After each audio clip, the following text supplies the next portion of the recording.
Pete the Cat, Firefighter Pete.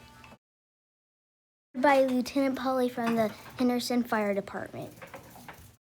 Book, and I picked this book because it has a cat on it, and I like cats. And I used to have a cat. His name was Perky, and he was awesome. And this is Pete the Cat, Firefighter Pete. So I didn't know cats could be firefighters, so that's cool. Okay, so let me see. We are going on a class trip today, says Principal Nancy. She leads the class to a bright yellow bus. Everybody climbs on board. Pete does too. Look at that. Isn't that cool? I wonder where we're going, says Pete. They are going to visit the firehouse today. The bus parks next to the bright red firehouse. Pete and his classmates are excited. And it's a bus full of cats. Awesome.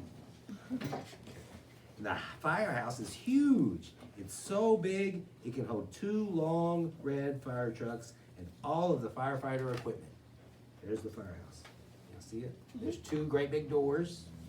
They come out those great big doors when the alarm goes. Is that the garage?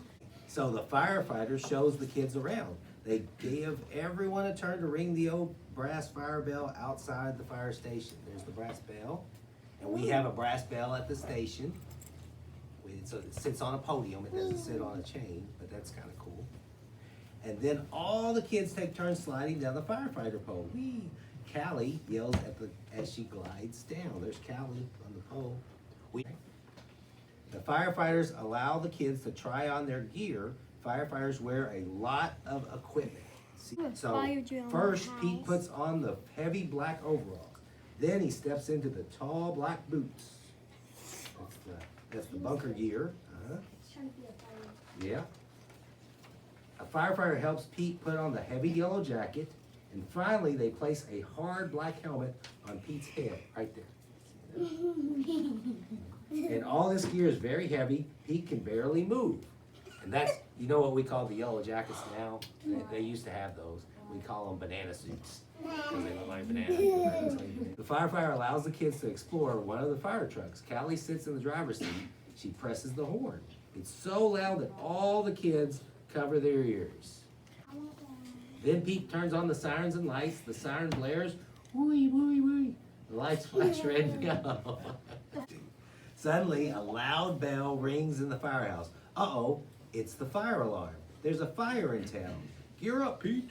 The firefighters scramble into the gear very quickly. Pete puts on his gear too. Oh my goodness, Pete is gonna go to the fire. That's crazy. They all climb aboard the fire truck and turn on the siren and lights. Firefighter Pete and the firefighters are on their way. Right there. Just like that. Isn't that cool? Yeah. I like the colors. Those are cool. Wooey, wooey, wooey. The fire engine races through town and the lights flash round and round. A firefighter presses the horn. All the other cars move out of the way. Wow. No. There's the fire. It's hot and loud, but the firefighters know exactly what to do. They work together as a team to connect the fire truck to the fire hydrant. That's what There you go. The firefighter also attacks a long, heavy hose to the truck. Firefighter Pete gives the signal, and the firefighters turn on the water. Whoosh. The water gushes out very fast. Several firefighters must hold the hose to control it. Pete helps direct the hose as they spray the fire with water. The fire is starting to go out. There is smoke everywhere. Everywhere. Suddenly, Pete hears yelling from the roof. Oh my gosh. Oh no! It's Grumpy Toad! And he needs to be rescued. The firefighter raises a long ladder from the truck. Crank, crank, crank. The ladder goes up, up, and up. Firefighter Pete and another firefighter help Grumpy Toad climb down the ladder carefully. Yeah, the fire is out and everyone is safe. I'm scared. Super duper. And Alright. I know. For Pete. The firefighters drive back to the firehouse. They take off all their gear. They pat Pete on the back and say, "Good job, Pete." Firefighter Pete helped save the day. There we go.